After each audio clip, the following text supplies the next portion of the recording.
Hotel Harvey's second-floor supervisor, Bob Venson, was on night duty when he saw a strange-looking machine in the corridor. This machine wasn't there earlier.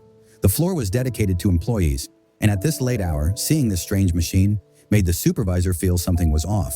It was a metallic box with a smaller box connected on top and a control panel in front that looked like it had 28 switches. At 6:30 a.m., 23 of these switches were active. This incident was about to become national news in the next 24 hours at Harvey's Hotel and Casino in Nevada. For Bob Venson, it wasn't just a strange machine. He had been on duty almost all night but hadn't heard any noise of someone placing the machine in the corridor. Whoever left it had placed it on wooden blocks that were sunk into the carpet, indicating the machine was very heavy. What made the situation even more bizarre was that the doors around where the machine was placed had their locks disabled with superglue. Bob Venson was in a dilemma about what to do with the machine when he found an envelope next to it. The envelope was addressed to the Harvey management. Harvey Lake Tahoe in the American state of Nevada is a well-known casino and hotel. At the time we are talking about, it was an 11-story building with 197 rooms. When Bob Venson found the envelope, he rushed to call security, and later the police and fire department were also summoned. Initially, no one dared to touch the envelope, fearing it might be a trap. After using a broom to nudge it, they opened it. Inside, there were 3 pages of a document typed on a typewriter. The headline read, "Warning for Hotel Management and Bomb Squad." Below it was written that the bomb should not be moved, as it had a mechanism that would detonate it instantly if it was even slightly moved. The letter warned against adding water or gas, as there were float switches inside that would increase air pressure and cause it to explode.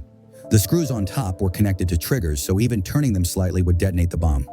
In simpler terms, the bomb was so sensitive that any slight movement could set it off, as described in the letter.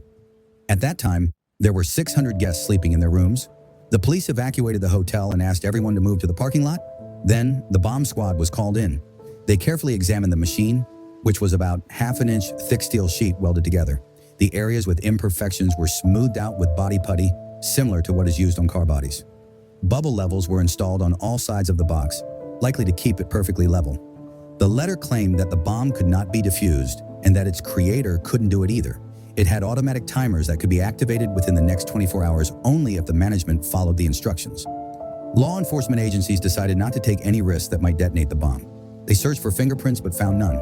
They took photos and used a special X-ray machine to examine it without disturbing it.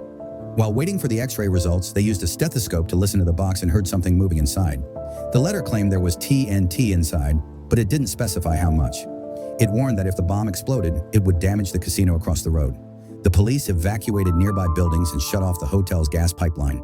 Casino employees began moving large sums of cash to a safer location. FBI agents arrived and set up a command center in a nearby building. The letter demanded $3 million in cash, specifying that it should be used notes without any markings or chemicals.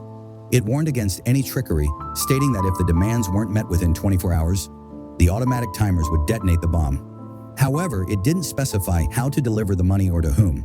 The X-ray results showed that the screws on top were connected to wires, as mentioned in the letter. There was a straight tube that might be a tilt sensor and a float valve. The lower box contained various cylinders, but the police couldn't identify what they were. It was clear that the person who wrote the letter wasn't joking. The machine was indeed a bomb. As the 24-hour deadline approached, authorities prepared to deliver the ransom. The money was to be delivered via helicopter. The pilot was given instructions to land near the ELT building at Lake Tahoe Airport at 11 p.m., with the helicopter facing south. Further instructions would be given over a phone call. The FBI used their helicopter, placing $3 million in fake cash inside. A hidden agent was also on board. The pilot followed the instructions but misunderstood the location and returned without completing the drop. The bomber then called the police station, asking them to flip a switch on the bomb, possibly to stall for time. After the deadline passed, the bomb didn't explode. The authorities decided to detonate it remotely, fearing it might still be dangerous.